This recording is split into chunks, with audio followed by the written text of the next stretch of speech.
Oui, monsieur le maire, mes chers collègues. 2 points sur la forme et sur le fond. Sur la forme, tout d'abord, regretter que la commission des finances de Saint-Paul-sur-Mer et la commission des finances de Dunkerque se sont tenues le même jour, soit le jeudi 17, donc un jour avant le conseil consultatif de Saint-Paul.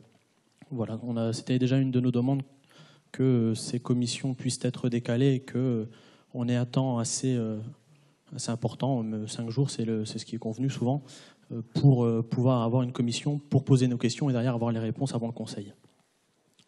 Sur le fond, vous noterez d'abord une abstention sur le compte-rendu des décisions, donc la décision numéro 1 du conseil consultatif de Saint-Paul, avec plusieurs remarques qui ont été faites lors de ce conseil consultatif, notamment sur les prix de certaines décisions. Ça me donne l'occasion de féliciter les associations locales qui utilisent des bénévoles et qui, quand ils arrivent sur certaines manifestations, ont un coût très modique. Mettons, sur 2 jours, ça va revenir à 150, voire 200 euros par jour, alors qu'on a dans les décisions d'autres organismes qui interviennent pour, par exemple, 1 000 euros par jour. Donc voilà, c'était la comparaison qu'on a faite.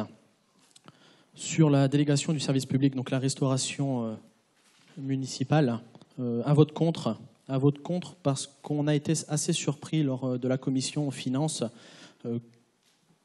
d'un orateur qui nous a dit après on a reçu les offres et une offre était au-dessus au niveau prix, donc on a passé un coup de téléphone pour lui dire attention, il faut baisser les prix. C'est pas terrible en termes de je pense sur les marchés. Derrière, donc cette association, c'est celle qui remporte cette entreprise, c'est celle qui remporte le contrat. Donc ça nous a semblé assez anormal. Sur les subventions aux associations, donc la décision 5 et la décision 6, comme pour la commission sport de Dunkerque, nous avons demandé à la municipalité d'orienter ces 2 demandes de subventions vers le conseil régional. C'est ce qui a été fait par exemple pour la subvention à Dunkerque Littoral Escale. Nous, on a demandé que pour la subvention pour le 4L Trophy et pour une aide exceptionnelle selon les résultats, que ça soit dirigé vers le conseil régional qui à mon avis, peut prendre en charge ces demandes de subvention exceptionnelles. Une abstention sur la désignation d'un représentant de la commune au sein de Ville en Vie. On avait proposé la candidature de monsieur le maire qui est élu Bruno Le Maire qui est élu au conseil consultatif de Saint-Paul. Il faut rappeler que cette association Ville en Vie a quand même un budget qui dépasse les 1 500 000 euros, budget de fonctionnement. De mémoire, ça doit être 1 600 000 euros. C'est énorme. On y est exclu. C'est assez anormal, surtout vu le budget, c'est conséquent. Donc, abstention étant donné que notre Monsieur Nave, représentant... je rappelle qu'il y a déjà eu un conseil consultatif et donc vos interventions doivent être courtes. Puisqu'il y a déjà eu tout un conseil consultatif. Donc on ne va pas refaire le conseil consultatif ici. Donc vos interventions doivent être courtes, s'il vous plaît. Je vous en remercie. Je vous invite à prendre la synthèse du conseil municipal de Dunkerque qui dit « Il y a donc lieu d'examiner les délibérations du conseil consultatif en conseil municipal de Dunkerque. Puisque c'est un conseil consultatif, il y a un échange entre les élus du conseil consultatif de Saint-Paul qui débattent des points qui sont soumis à l'ordre du jour et c'est le conseil municipal de Dunkerque qui est chargé de valider ces points. Avancez, monsieur Nave, avancez. Donc, vous êtes long. Il y a lieu d'examiner et c'est ce beaucoup trop long, ce que je fais. Avancez plus vite. Absolument. Bah si, l'arbitre du temps. Si, l'arbitre du temps. Enfin, sur la dernière, donc il n'y avait pas de vote, c'était le compte rendu technique et financier du concessionnaire qui reviendra sur le conseil municipal de Dunkerque, donc dans l'ordre du jour.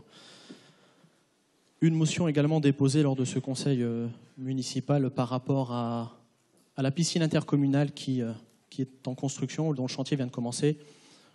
On a demandé à ce que les entreprises qui interviendront sur ce chantier favorisent les personnes âgées, voilà, par notamment le projet qui a été mis en place, l'ambition emploi senior, pour permettre à nos anciens qui sont proches de la retraite et qui n'ont pas d'emploi d'intervenir avec toute l'expérience qu'ils apportent sur ce chantier.